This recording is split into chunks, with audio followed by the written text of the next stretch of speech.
JT Crowley is Talking Books. On the show, you'll hear from emerging talent and seasoned veterans from around the world. Hello, I'm JT Crowley, and I'm delighted to invite on the show today David B. Mammina from Long Island, New York, in the United States.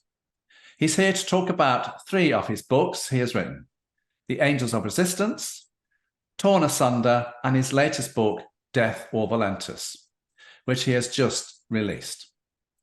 His books have won numerous awards, and you can find out more about those awards and all of his books on his webpage, everybody, www.mamminabooks.com, as well as a new deck building card game, which is there for you to play and have a look at it. I did.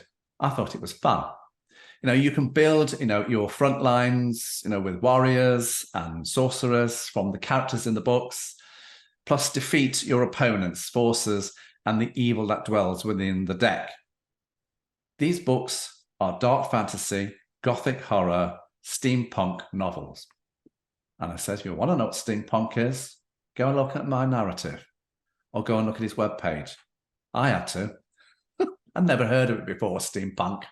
There you go. You learn something new every day.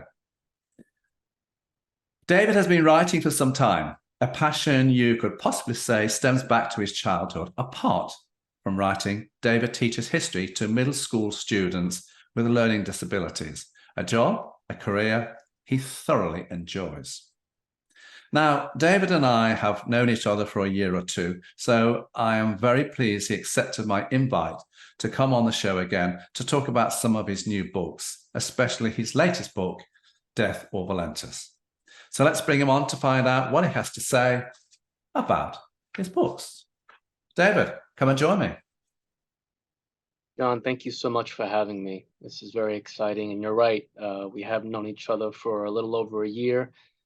So you know all the stuff that I've written, and you know how proud I am to be writing and to be teaching. As I said before, I can't wait to share my work with you. I know. But David, before we actually go into the books, immerse ourselves into the books, can you tell the audience a little about yourself? Why this writing passion of yours? Where does it come from? Where does it stem from? And why these genres, this dark fantasy, this steampunk?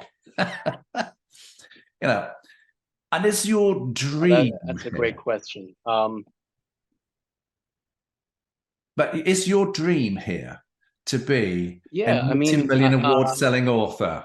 And is that what drives you, or is it something else? Is it just the sheer joy of writing the books? Tell us. All right. Well, I'd say it all started with being a child, growing up in the 80s, watching Saturday morning cartoons, playing video games, reading comic books. I was a very imaginative child. I still am, obviously. But I would sort of free write stories just to be creative, just to try something new, to invent my own characters and have some fun with it. And that was what I did for many years. And deep into high school, my English teacher, Mr. Sullivan, I'll never forget him. I was writing something fun in my class of his, and he caught me writing it, and he said, "Oh, I'd love to check this out. Let me read this." And for me, it was something fun, but for him, he saw an opportunity to inspire me and to get me motivated to take this to another level. And one period, he actually brought it up to the other kids as I was sitting there, and he said, "Wow, I read the chapter. I thought it was so great. There's a lot of potential here." And I felt so good. He made me feel great. And that's when I started to think, maybe I should really do something with this. And I did have a dream that the world was going to blow up. And it was an asteroid, and we did everything we could to stop it, but we were too busy fighting ourselves. And that kind of scared me, but in a way, it was sort of prolific in the sense that here, look at where we are now, in a sense, and how far we've come. And I thought, what would happen if something like this did occur? would we be able to put aside all of our differences and work together to stop something so traumatic? And he's the one that sort of put me on that track to start writing things like this. And you asked me about why dark fantasy. Mm. I love fantasy, but I like the realism, the true terror of dark fantasy. That it makes me feel like this fantasy is sort of real, and it matters, and it's a lot more relevant than some high fantasy with dwarves and elves. This is much more terrifying, and I sort of do like to sneak into that genre. So, is your dream to be a multi-million selling author? I'll tell you, I don't even know what that is or what it would feel like. Of course, I'm supposed to say yes. You are supposed to That say is my yes. dream. That's my dream. I have to say yes. That's what I want. Yeah. But I'm at the part where if I can share my work with others, and I could walk around my town and not be bombarded by media or anything. If I could live that perfect balance of sharing my work, living a happy life, knowing that people like what I've done, written, and I've inspired them in some way, that's my dream. I'd be really happy with that. And you know, David, I have to say, great choice of name for your teacher, Mr. Sullivan, because my mum, who came from New York, her name was Sullivan. There you go. It was meant to be. It was meant to be. Now, David, let's have a look at your new book, Death or Volentus. Now, you say that this book would be a perfect read for fans of gothic horror, dark fantasy, and steampunk. I have to confess, as I've already said, I've never heard of the genre steampunk up until now. And for those of you that are unsure, well, go and have a look at his website to see what steampunk is all about, and all his other books there as well, or the written introduction that accompanies this podcast. So, David, to the narrative of this book. Here we have a fiendish figure engages in a precarious mission to set free his nemesis from a perverted cult. Volentus is a necromancer, a black magic sorcerer, whose formidable powers involve raising corpses to do his bidding and leading vast armies of the undead, playing by his own rules and partnering up with an exceptionally talented vampire who would give no second thought to slicing off Volentus's head if he suspected betrayal. So, David, you have two very powerful collaborators in this book, and you would think they could easily control their own destiny. But, like in so many of your books, you've got to expect the unexpected, everybody. Believe you me. So, I found this book extremely engaging. But I'm asking the question because I thought to myself, why did he write this book? And who did he intend for it to be read by? But more importantly, why the story? So, why did you write it? Who are you writing it for? And why the storyline? You know what, John? I didn't even intend on writing this book. This book snuck up on me. This wasn't something where I thought, oh, this would be a cool story. Let me start plotting this out. It was in the back of my mind as I was actually writing Torn Asunder. And it was in my mind, and I sort of had to push it away a little bit. But I started to write some notes about it. And I thought, wouldn't it be cool if a detective sorts could solve crimes by resurrecting the victim or by resurrecting the criminal and asking the questions, because this person who's resurrected can only tell the truth. There's no emotion to it. So he's the ideal detective. The thing is, he has the power to raise the dead. So that is sort of profane. You'd think you're desecrating bodies, but as far as he's concerned, he's brought them back to a state of living where they could be useful. So I thought that was a really intriguing approach. Then I thought, wouldn't it be interesting, even so, to have his nemesis, who would essentially be the hero of the story, be the one who would need saving this time? And what kind of predicament would that put a character who is offered this opportunity, and he'd have to have his own sort of goals and aims to do this, to want to save someone who he despises. And that's why he works with this vampire. The vampire loves this woman. So they have to work together, two of the most powerful beings, you'd say, but they're both very wary of each other, very distrustful, until the story progresses and you start to see, much like we discussed earlier, sometimes you have to rely on your enemy to survive and get to know them more, and to try to understand goals and say, you know what, maybe we should align our goals, if only to survive. So I thought that was a really cool idea. Okay, let's have a look at the book. But just to give the audience a sample of the book, David, let's turn to 2 of the 10 chapters, because this story, everybody's told about 10 action-packed, thrilling, dark fantasy chapters, beautifully written, with, you know, some illustrations, some little drawings in pictures in the book. Absolutely amazing. But let's get cracking here, and let's start with chapter 2, which you give the title 3 Years Lost, One Golden Peril. You set the scenes in the Apparatus Brand Center, Cell Block X, and the Fractrum Laboratory. We have the necromancer Volentus imprisoned, Dragon the vampire, who has been woken up by Mr. Kaiser and Dr. Thaddeus, who have found themselves in a very, very pressing predicament. What's the narrative here, and why does this chapter, in your eyes, carry so much weight in the overall concept of this book? Thank you for that question. This chapter is very critical in setting up the entire plot of the book.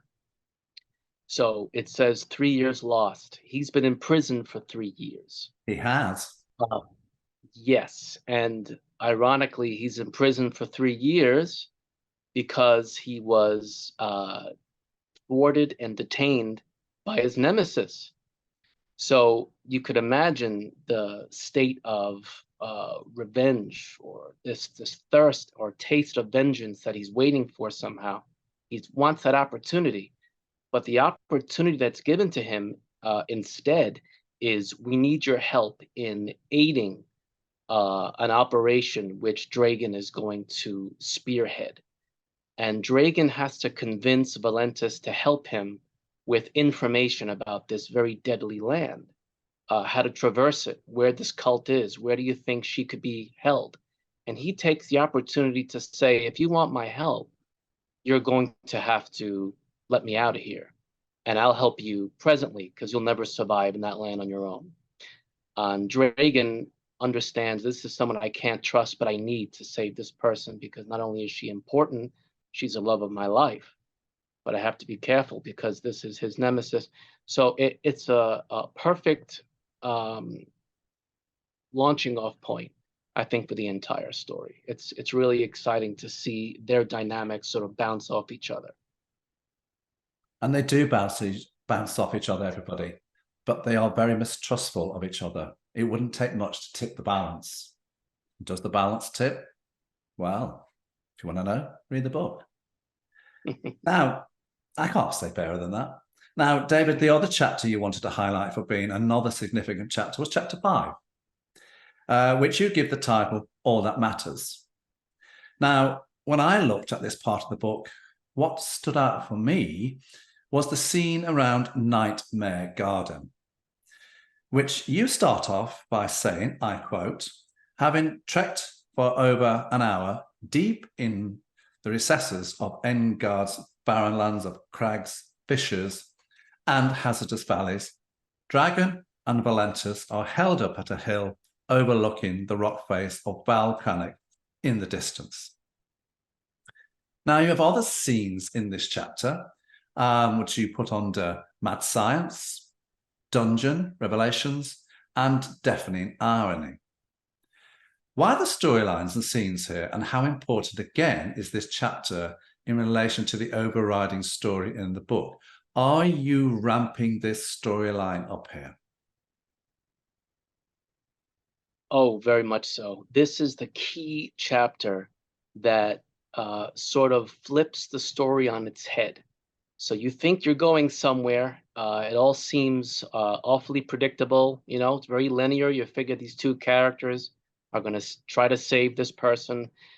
What happens is they do invade the, uh, the the bulwark, I guess, in the mountain of this cult.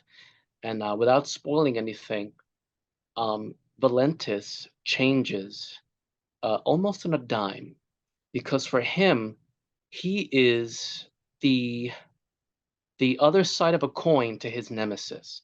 So he sees his nemesis as this very powerful woman.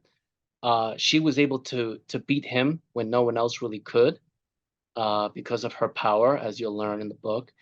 But when he finally sees her in the state she's in, something changes in him, and he's sort of angry, not for her. He's angry that, how could you do this to my opponent?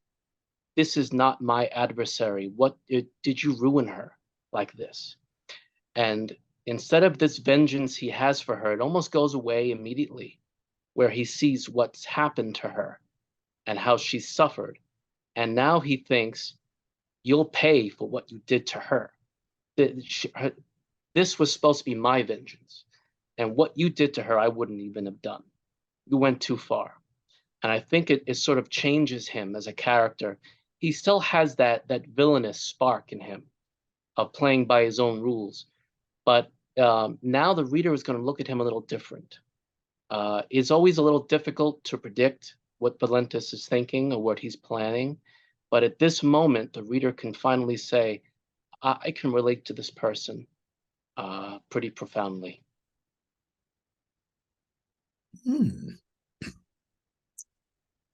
That's that book, everyone. And as I says, if you want to find out more, go to his webpage, have a look, and there you can get his books and see what the stories are all about. But David, let's turn to another book, Torn Asunder.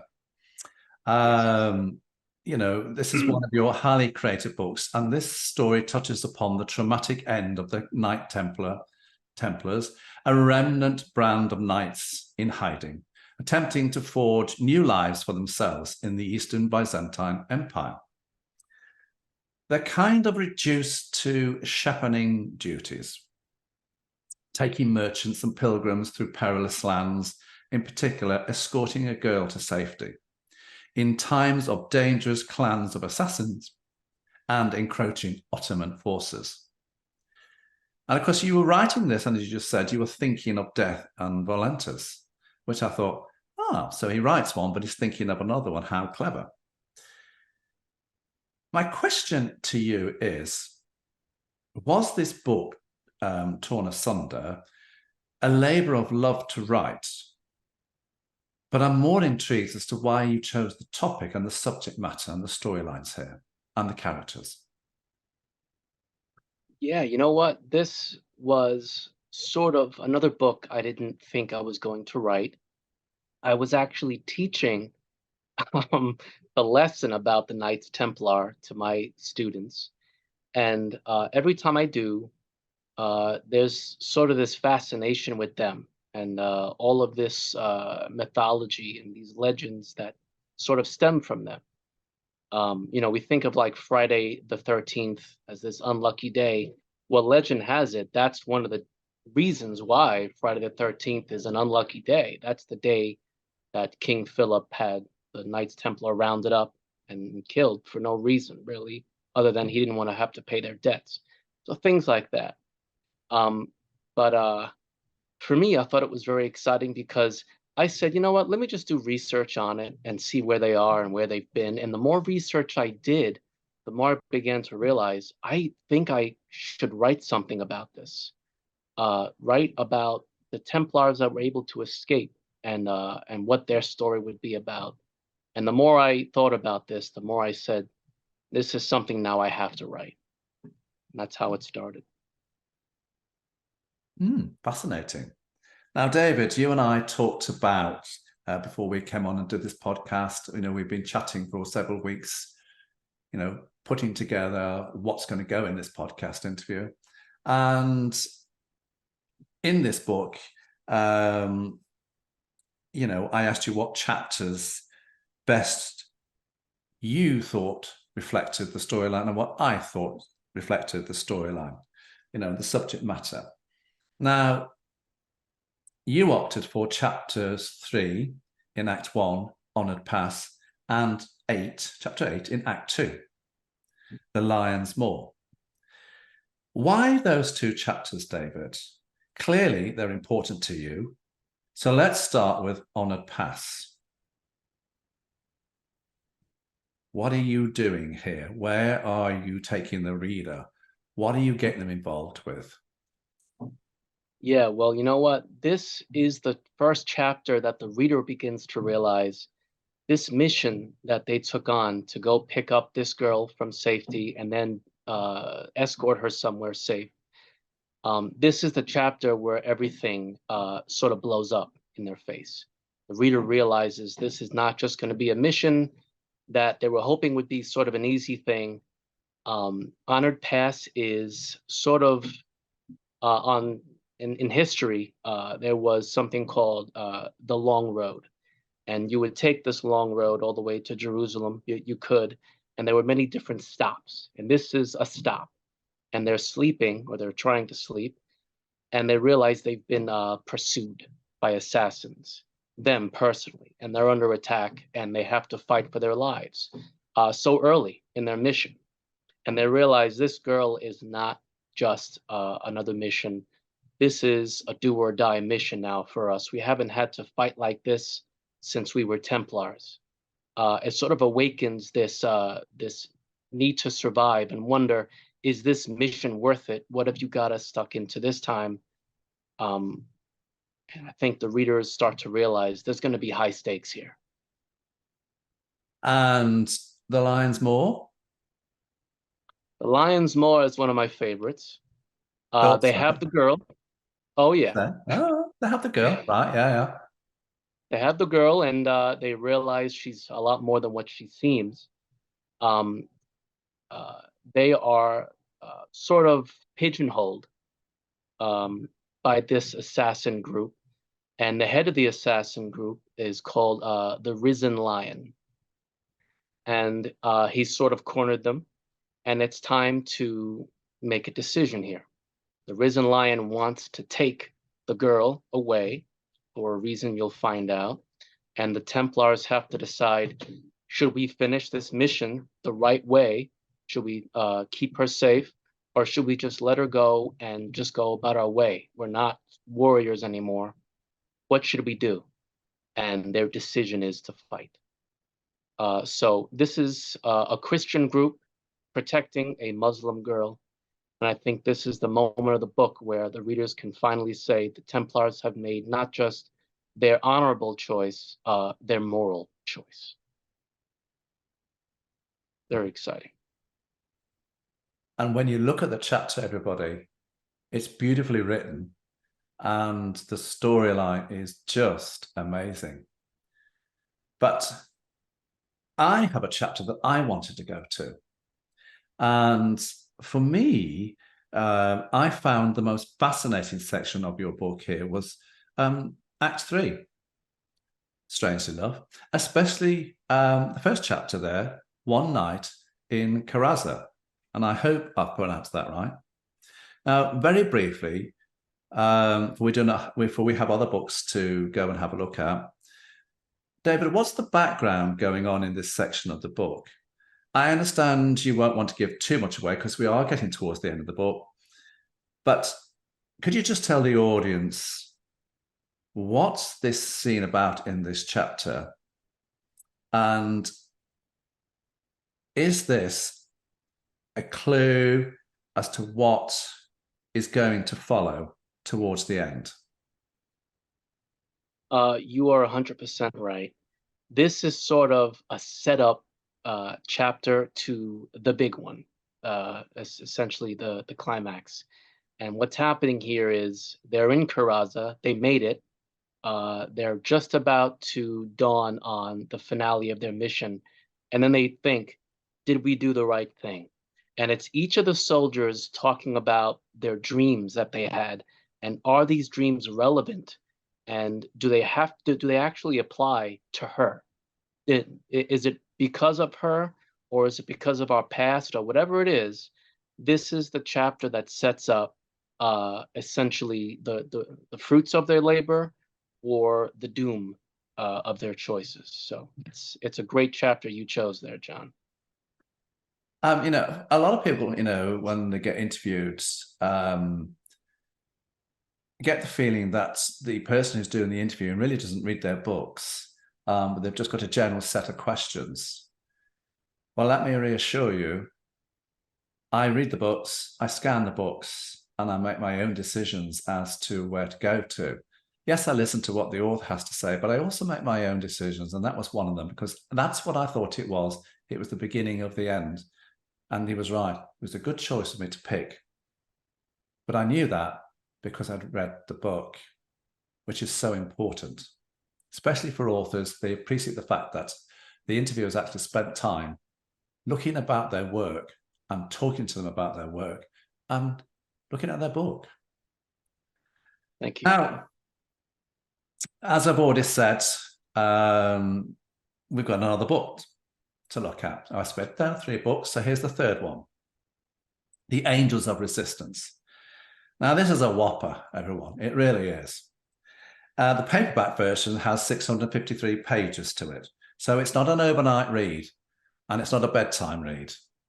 It's got to be a book that you sit down and spend time with and look at it, because it's deep, it's dark, it's mysterious, and it's David Mammina at his best.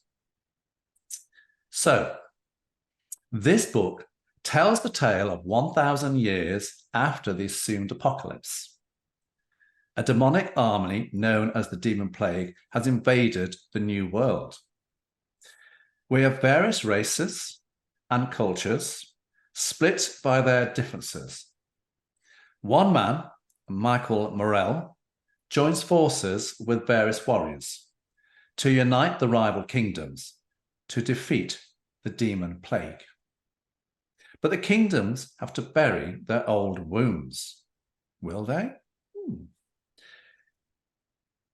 What I want to know here, David, is what inspired you to write this epic novel, which you put out in 2015. So this is one of your early books. I have to say, it took me some time to go through. But I found it intriguing. I found it interesting. It captured me. It gripped me. But I want you to tell the audience why it's so gripping, it's so encapturing, and why you wrote it. Sure, John. Thank you. This is the book I wrote first, and I try to tell people you might not be into fantasy, even let alone dark fantasy, but give this one a shot. This is a book I think that I wrote for everyone. It is dark, but there is hope in it, which is what I like.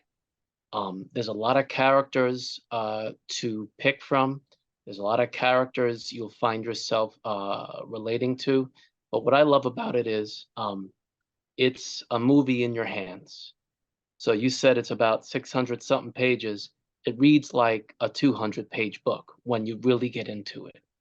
And I think it's because I've worked really hard on it. I've written about 3 different editions to it. So over time, I've tried to perfect it. But this is the story that I started with. This is the profound launching off point for me as an author.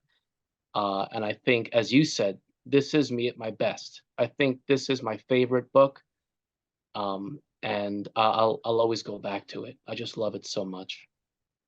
And that's why when we decided as to what 3 books to talk about in this podcast, you said The Angels of Resistance has to go in. And I understand why. So, okay, let's give the audience, a taste of what this book's about. Now, David, prior to coming on the show, I asked you, again, to highlight 2 chapters that, in your eyes, best reflect the overriding subject matter within. Now, you chose, in part 1, chapter 11, The Smoking Embers. And in part 2, again, chapter 11, The Reckoning. Why? Let's start with The Smoking Embers. Okay, so these are 2 chapters that are a perfect dichotomy of each other. So in part 1, Smoking Embers is a chapter where the heroes have fled the battle. The battle is over. The kingdom was able to survive, but that was just the first wave. So what these heroes are doing is they're trying to get certain royalty and very important people out of the city. And they are fleeing to another place, and it's nighttime, and they're around the fire. And this is such a perfect opportunity for the author to let the story breathe, for the reader to really understand the motivations of these characters and how they sort of have to work together now with what they have. They've just fled something extremely traumatic. What are their thoughts on this, about working together? What do they want to do? How are they feeling? What's happening now? So around the fire, almost the entire chapter takes place like that, and it's just an incredible scene of character development. And I think the reader was introduced to these characters. Now the reader knows these characters. The other one, were you going to say something, John? No, The Reckoning. Okay, no problem. The other chapter in the second part is the perfect opposite. It's the amalgamation of these characters' decision to sneakily attack the demon plague at their own turf. And it's a very risky maneuver, but they know the weakness, they feel they can do this, they know the risks, and it's called the Reckoning because they have to escape from this dark tower. And it's called the Reckoning for a reason. And I write with high stakes all the time. Anytime there's a major battle, the reader can know it's never just going to be a battle and it's over without consequence. There's a consequence to everything. And I think this chapter has awesome action. A lot of the demonic generals do die, but there is a big there's a, what's the word I'm looking at?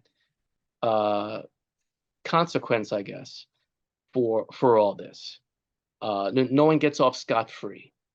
And then the reader is left with, wow, like this was the moment the characters had laid down their lives for what was right. This is how serious these characters are in knowing this is for the future of our world.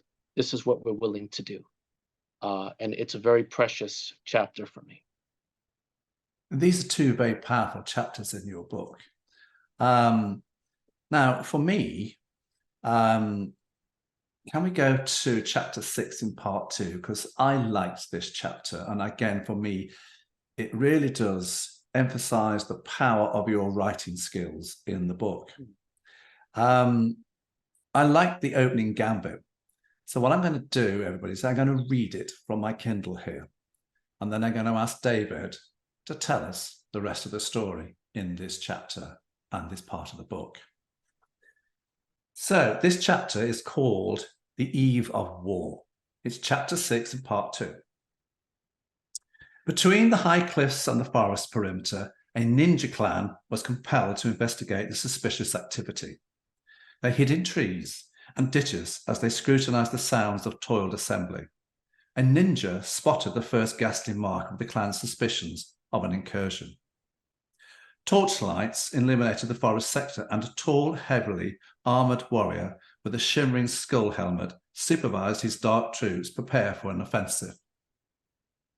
The warrior was equipped with a deadly sword and black and silver armor that vindicated his warring intentions. From the high cliffs, hundreds upon hundreds of the eerie warriors came climbing horde by horde, making their way deeper into the forest. With them, lethal and devastating bombards and rocket launchers followed. Substantial function cannons and mobile rockets were next. They all gradually progressed northwest towards the open land leading to Volentus. No ninja stationed there had ever been such ferocious warriors. Never before had they ever been deceived by another force developing under their noses. They were shocked as to how the formidable army could have been concealed all this time. Michael meditated aside the high cliffs miles from Volentus. Shinna slept peacefully in their large insulated tent that Michael had erected. Shinna never would have agreed to leave Volentus if it was not for Michael's companionship. She beheld an instinctive attraction to him. It was a sensation she could not explain. In essence, she felt at peace without the feeling of vice. None of it ever came about until after Pommel. Spill the beans here. Yes. All right, so let's spill all the beans I can. Oh, spill all the beans. That scene, but not too many. I know that there's one part that I really shouldn't say, but I guess I'll say it this way. So in that forest, the ninjas are the best spies, and what they've realized now is it's sort of like a back and forth here, right? The human army is trying to find the weaknesses to the demon plague. Well, the demon plague is trying to find out, how do we attack during the day? Because we can't fight during the day. We can only attack during night. So what do we need? We need human warriors. And what they have discovered is they can entrance many warriors who are sort of weak-minded in that sense to create their day army, I suppose. And that day army is led by the general you just described, Cain. Very dangerous man, very easily to seduce to this feeling like, well, if the demon plague is going to win, at least I'll be one of the demon's favorite pets or something. I'll get to live. You know what I mean? So this is the moment you realize there's an army coming anyway. You're not safe during the day. Here they come, and get ready, because if it's the eve of war, there's going to be a big battle in the next chapter. So that's definitely a really exciting spot you found. The other paragraph you got with Michael, Muriel, and Shinna. This is the moment you realize here, okay? Michael Muriel is being followed by the demons, not because they want to hurt him, because they feel he is their savior. And this is a moment also where the reader starts to understand he's leaving other kingdoms in the night so the demons won't follow him and destroy those kingdoms. So he leaves, but he takes Shinna as well now, because he learned something very serious about Shinna, and they're going to be following the both of them. And there's a reason she has this attraction towards him. It's not just because he's this great hero who cares about people and her. She's supposed to feel an attraction to him. That's what the demon plague wants. So Michael Muriel knows this, and he doesn't want to succumb to this either. He understands that if they do get together, the consequence of that is extremely dire. So you certainly picked a good chapter. Well, let's leave it there. And if you want to exactly, the rest of the stories, if you want to know the rest of the stories, go and buy the books, everyone. David, what's next for you? Any more books coming down the line? Oh dear. Any more books? You know what? I'll tell you this. If Please. Death or Volentus is if Death or Volentus is successful, which I believe it will be, and I certainly hope it will be, I already have a sequel in mind. I have it. So the story ends, but I think every good sequel is a sequel that is its own story.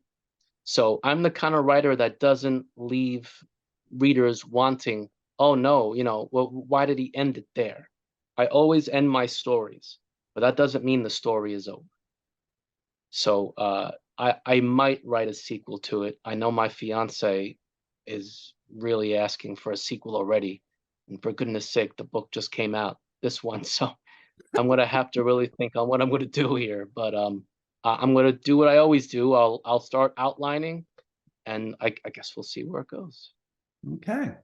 Who do you see as your readers, your market? Who would you like to see reading your books? All ages, young people, middle age, old fogies? I shouldn't have said that, but yes. No, it's true. I think that my writing, of course, it's not for many young eyes. Some of the stuff I write, as you know, can be raw. It can be real. Oh, it can be raw.